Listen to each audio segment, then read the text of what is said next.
오늘 우리에게 주시는 하나님의 말씀은 사도행전 9장 1절에서 9절 말씀입니다. 이 시간에 교독하겠습니다. 사울이 주의 제자들에 대하여 여전히 위협과 살기가 등등하여 대제사장에게 가서 다메섹 여러 회당에 나갈 공문을 청하니 이는 만일 그 도를 따르는 사람을 만나면 남녀를 막론하고 결박하여 예루살렘으로 잡아오려 함이라. 사울이 길을 가다가 다메섹에 가까이 이르더니 호련히 하늘로부터 빛이 그를 둘러 비추는지라. 땅에 엎드려져 들음에 소리 있어 이르되 사울아 사울아 내가 어찌하여 나를 박해하느냐 하시거늘 대답하되 주여 누구시니이까 이르시되 나는 내가 박해하는 예수라. 너는 일어나 시내로 들어가라. 내가 행할 것을 내게 이를 자가 있으리라 하시니 같이 가던 사람들은 소리만 듣고 아무도 보지 못하여 말을 못하고 서 있더라. 사울이 땅에서 일어나 눈을 떴으나 아무것도 보지 못하고 사람의 손에 끌려 다메섹으로 들어가서 함께 하겠습니다. 사흘 동안 보지 못하고 먹지도 마시지도 아니하니라. 아멘. 오늘 저와 여러분이 함께 나눌 말씀은 회심입니다. 마음을 돌이킨다라는 의미인데요. 다른 말로는 회개라고도 부를 수 있을 것 같습니다. 오늘 본문은 우리에게 너무나 익숙한 본문입니다. 오늘 본문은 사울의 회심을 다루고 있는데요. 사울은 다메섹 도상에서 부활하신 예수님을 만남으로 극적인 회심을 경험하게 됩니다. 그리고 이 일로 인해 사울은 완전히 새로운 삶을 살게 되는데요. 저는 오늘 사울의 회심을 통해 성경이 일러주는 회심이란 무엇인지를 함께 여러분들과 나누도록 하겠습니다. 특별히 오늘 말씀은 현재 교회는 다니고 있지만 아직 회심을 경험하지 못한 분들에게 도전이 되는 말씀이 되었으면 좋겠습니다. 그리고 사랑하는 가족이나 친구, 지인들의 회심을 위해 기도하고 섬기고 계신 분들에게는 큰 위로와 함께 영혼 구원을 포기하지 않는 소망의 말씀이 되었으면 좋겠습니다. 자, 그렇다고 하면 오늘 말씀이 우리에게 일러주시는 회심이란 무엇일까요? 세 가지로 함께 묵상하도록 하겠습니다. 첫 번째, 회심은 은혜입니다. 다 함께 따라할까요? 은혜. 네. 즉, 회심이란 나의 의지와 결단으로 이루어지는 것이 아니라 전적인 하나님의 은혜로 이루어지는 것입니다. 이것이 오늘 본문이 일러주는 회심의 정의입니다. 오늘 본문을 잘 보면 누가는 사울의 회심을 이야기할 때 사울의 출신이나 삶의 배경을 언급하지 않습니다. 오늘 본문은 사울을 소개할 때 이렇게 소개하는데요. 1절은 우리 한번 다 함께 읽어볼까요? 시작. 사울이 주의 제자들에 대하여 여전히 위협과 살기가 등등하여 대제사장에게 가서. 누가는 사울을 소개하면서 위협과 살기라는 단어를 사용하고 있습니다. 우리는 이 단어를 통해 사울의 성격과 태도가 어떠했는지를 엿볼 수가 있습니다. 그런데 그 위협과 살기가 누구를 향해 있었다라고 말씀하고 있죠? 주의 제자들, 교회를 향해 있었다라고 말씀하고 있습니다. 즉 사울은 교회를 향한 위협과 살기를 내뿜고 있었고 그 위협과 살기로 그들을 잡으려고 했던 인물이었습니다. 그런데 누가는 이런 사울의 태도를 설명하면서 여전히라는 부사를 사용하고 있습니다. 이 말은 사울의 태도가 현재뿐만이 아니라 과거에도 그러했다라는 것인데요. 우리는 이 사실을 사도행전 8장 1절 상반절을 통해서 잘 알 수가 있습니다. 우리 함께 읽어볼까요? 시작. 사울은 그가 죽임 당함을 마땅히 여기더라. 사도행전 8장 1절은 처음으로 사울을 언급한 구절인데요.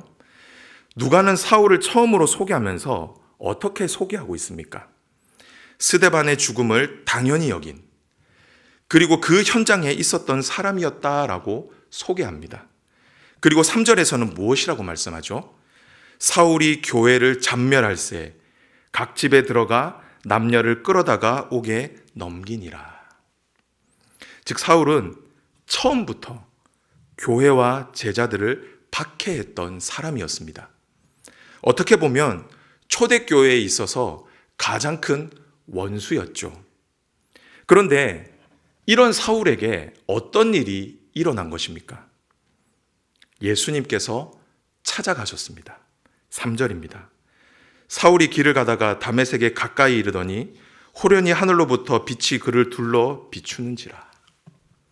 사울은 다메섹으로 가는 길에 호련히 하늘로부터 내려오는 빛을 보게 됩니다. 그리고 그곳에서 예수님을 극적으로 만나게 되죠. 그런데 여러분, 우리는 여기에서 한 가지 이상한 점을 발견할 수가 있습니다. 왜 하필 사울이냐는 것입니다. 많고 많은 사람들 중에 하나님께서는 왜 하필 사울을 선택하셨냐라는 것이죠. 여러분은 이 상황을 어떻게 설명할 수 있겠습니까? 우리는 이것을 은혜라고 밖에는 말할 수가 없습니다. 다른 설명을 붙일 이유와 방법이 없습니다. 예수님께서 사울에게 그냥 은혜를 부어주신 것이죠. 우리는 이런 사울의 회심을 통해 회심의 시작이 어디에서부터 시작되는지를 잘 알 수가 있습니다. 회심은 우리로부터 시작되는 것이 아닙니다. 우리의 공로나 자격, 노력으로 얻어지는 것이 결코 아니라는 것입니다. 회심은 오직 주님으로부터 시작합니다. 전적인 주님의 은혜이죠. 박해자 사울에게 하늘로부터 강권적인 빛이 비쳤던 것처럼 회심은 우리에게 강권적으로 부어지는 은혜라는 것입니다.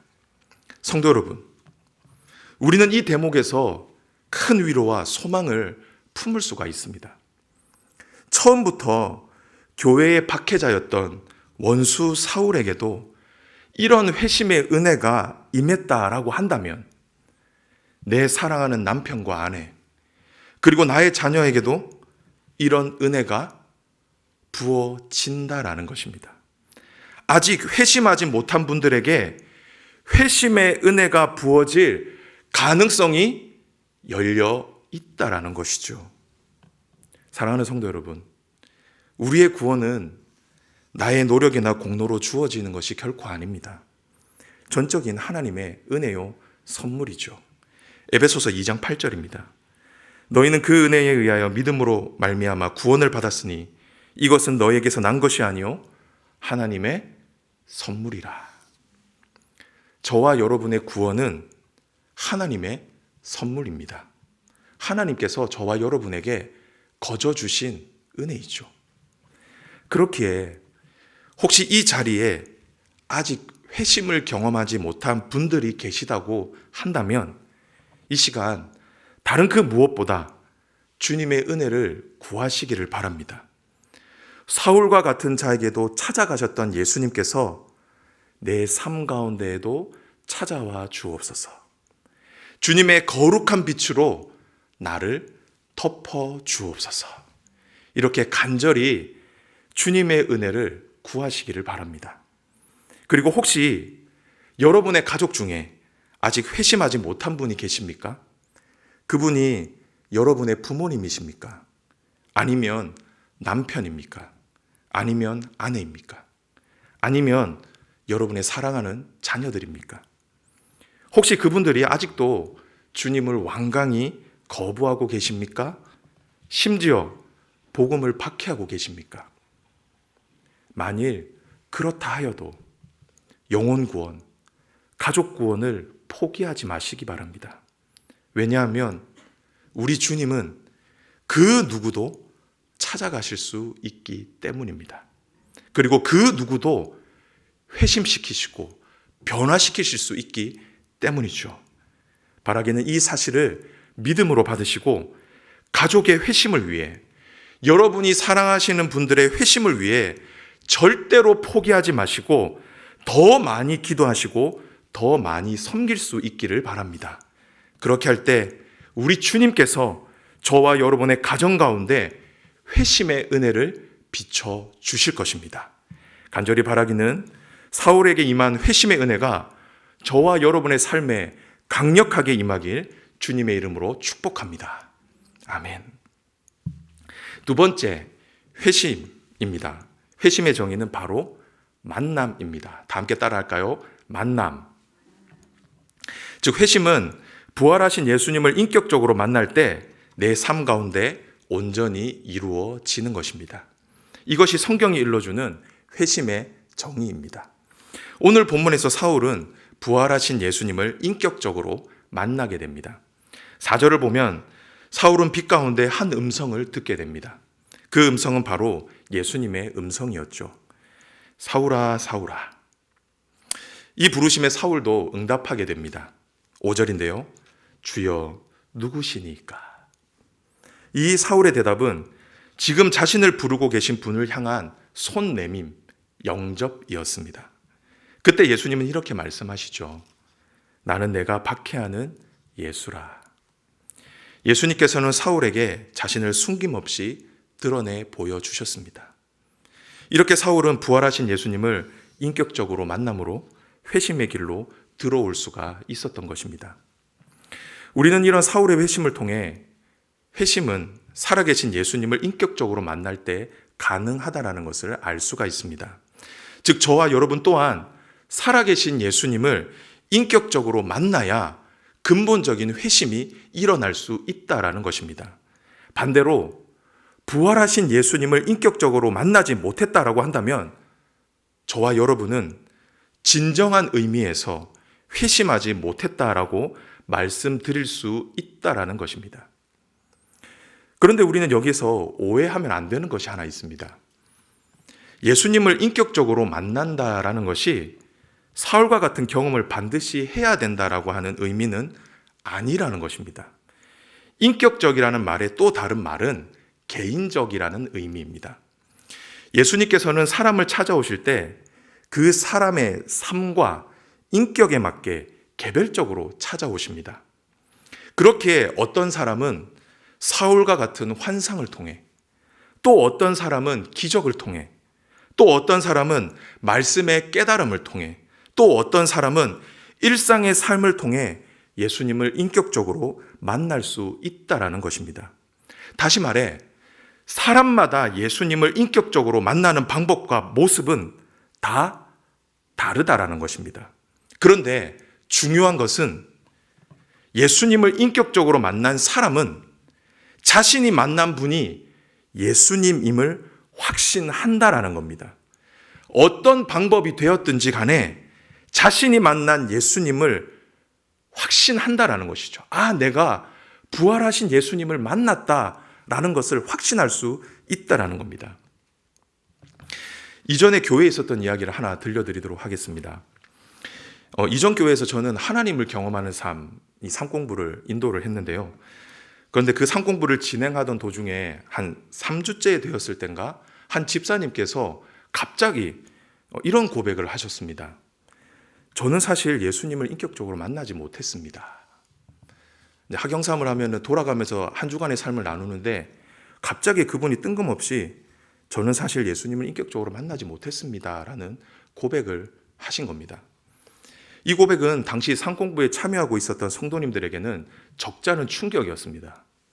왜냐하면 그분은 당시 목자를 준비하고 있었던 과정이었고 교회에서도 참 성실하게 신앙생활을 하시는 집사님이셨기 때문입니다. 순간 상공부 시간이 엄숙해졌습니다. 그래서 저는 그곳에 있던 분들에게 이렇게 말씀을 드렸습니다.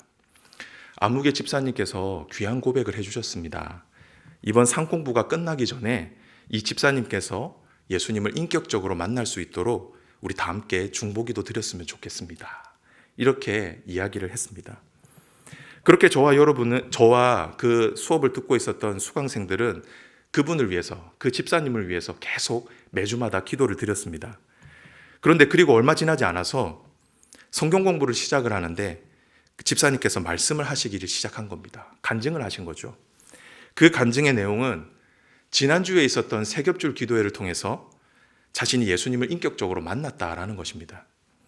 말로는 설명할 수 없는데 예수님께서 자신에게 찾아오셔서 자신을 어루만져 주시고 자신에게 말씀해 주셨다라는 것이죠. 그리고 자신은 주님을 만난 기쁨에 너무나 감격을 해서 기도회 내내 하염없이 눈물을 흘리며 회개했다라고 고백을 하셨습니다.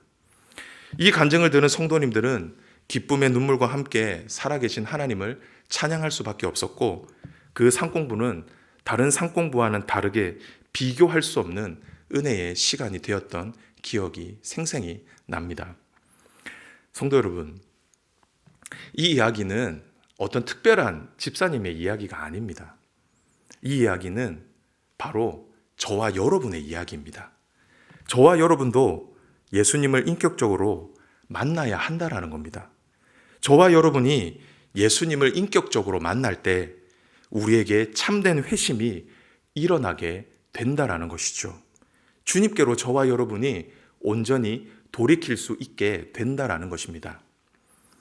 바라기는 이 사실을 믿음으로 받으시고 아직 예수님을 인격적으로 만나지 못한 분들이 계시다고 한다면 예수님을 인격적으로 만나는 은혜가 있기를 주님의 이름으로 축복합니다. 그리고 혹시 우리 가족 중에 예수님을 인격적으로 만나지 못해 회심하지 못한 분들이 계시다라고 한다면 주님을 인격적으로 만날 수 있도록 그분을 위해 간절히 기도해 주시기 바랍니다. 그렇게 할 때 사울을 찾아가 만나 주셨던 예수님께서 친히 그분을 찾아가 만나 주실 것입니다. 그리고 그분을 온전히 회심시켜 주실 것입니다. 바라기는 저와 여러분 모두 예수님을 인격적으로 만나는 그런 은혜가 우리의 삶 가운데 풍성히 넘치기를 주님의 이름으로 축복합니다. 마지막인데요. 마지막으로 회심은 바로 변화입니다. 다 함께 따라할까요? 변화. 네. 회심의 시작은 은혜이고 회심의 과정은 예수님을 인격적으로 만나는 것입니다. 그런데 성경은 그 회심의 결과를 삶의 변화라고 말씀합니다. 이것이 성경이 일러주는 회심의 정의입니다.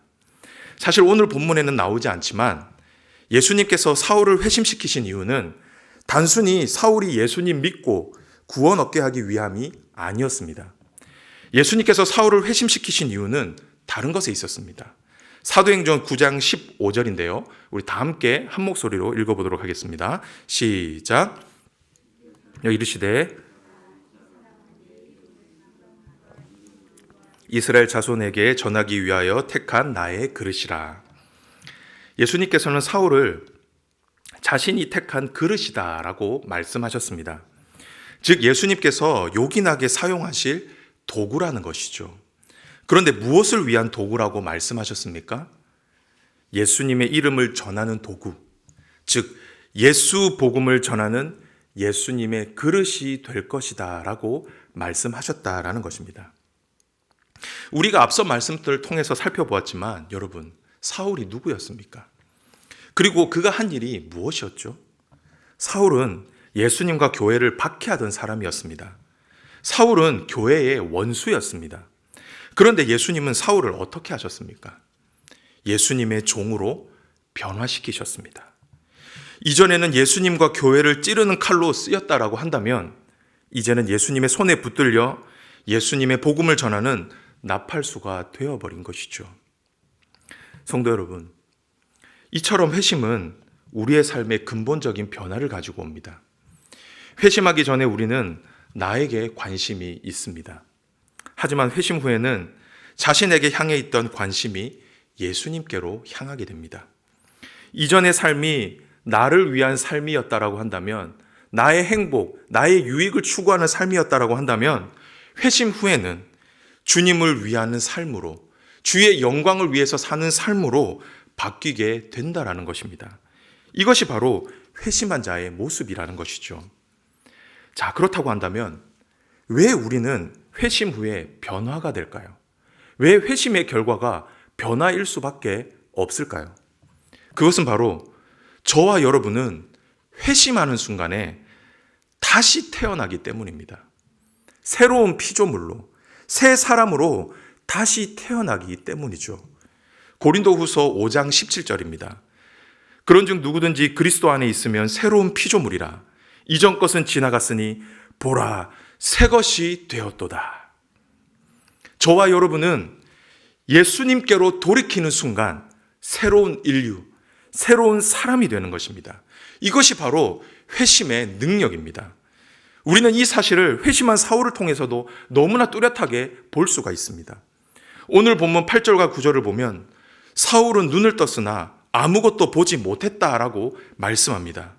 그래서 사람들의 손에 이끌려 다녀야만 했고 사흘 동안 보지도 못하고 먹지도 못하고 마시지도 못했다라고 말씀하고 있죠. 그런데 여러분, 이 모습 어디서 많이 본 것 같지 않습니까? 저는 이런 사울의 모습을 상상하면서 꼭 어린아이, 아기와 같다라는 생각을 하게 됐습니다. 누군가의 도움이 없이는 아무것도 할 수 없는 유아와 같은 상태가 되어버린 것이죠. 어쩌면 당시 사울은 예수님을 만난 직후에 정말로 다시 새롭게 태어나게 된 것입니다.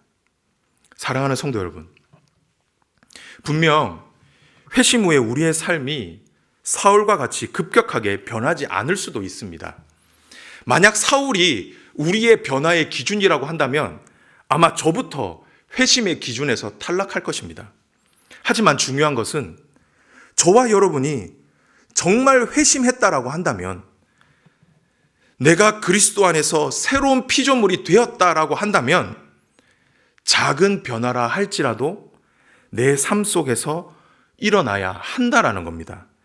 그리고 변화되지 못하는 내 모습을 보면서 안타까워하고 가슴 아파할 줄 알아야 한다라는 것이죠. 이것이 바로 회심한 자의 양심이고 삶의 태도라는 것입니다. 그래서 저는 이 시간에 우리의 삶을 한번 돌아보았으면 좋겠습니다. 나는 회심 후에 어떤 변화가 있었는가? 나의 삶은 여전히 회심 전의 모습으로 살아가고 있는가? 아니면 예수님 안에서 새롭게 태어난 거듭난 자의 삶을 살고 있는가? 나는 회심한 자로서 죄 앞에서 얼마나 가슴 아파하며 발버둥 치고 있는가? 이것들을 매일의 삶 속에서 떠올리며 내 자신을 점검해봐야 한다는 것입니다. 바라기는 오늘 말씀을 듣고 저와 여러분의 삶에 조금이나마 변화가 있기를 소망합니다. 그리하여 회심한 자로서, 거듭난 자로서 예수님을 모르던 이전의 삶으로 돌아가는 것이 아니라 예수님 안에서 새로운 삶을 살 수 있게 되길 주님의 이름으로 축복합니다. 그렇게 할 때 저와 여러분은 이 땅에서 예수님이 요긴하게 쓰시는 그릇으로, 예수님의 종으로 귀하게 쓰임받게 될 것입니다. 바라기는 저와 여러분에게 이런 근본적인 변화의 은혜가 있기를 주님의 이름으로 축복합니다. 말씀을 정리합니다. 오늘의 말씀, 회심이었습니다. 우리는 사울의 회심을 통해 회심이 무엇인지에 대해 함께 살펴보았습니다. 첫 번째로 회심은 은혜입니다. 우리의 회심은 전적인 예수님의 은혜로 주어지는 것입니다. 두 번째로 회심은 만남입니다. 우리의 회심은 예수님을 인격적으로 만날 때 이루어집니다. 그리고 마지막은 변화입니다. 회심한 자는 그리스도 안에서 새로운 피조물이 됩니다. 그렇게 이전의 삶으로 돌아가지 않고 주님을 위한 그릇, 도구로 사용이 되는 것이죠. 바라기는 이 말씀을 꼭 기억하시고 저와 여러분의 삶에 회심의 은혜가 충만히 임할 수 있기를 주님의 이름으로 축복합니다. 그리고 이와 더불어 저와 여러분의 가정과 일상 가운데에도 이런 회심의 은혜가 날마다 풍성히 부어질 수 있기를 주님의 이름으로 축복합니다. 아멘. 이 시간에 우리 말씀을 기억하며 이 찬송하도록 하겠습니다. 주께 가까이라는 찬송인데요. 이 시간에 우리가 주님께로 가까이 나가는 시간이 되었으면 좋겠습니다.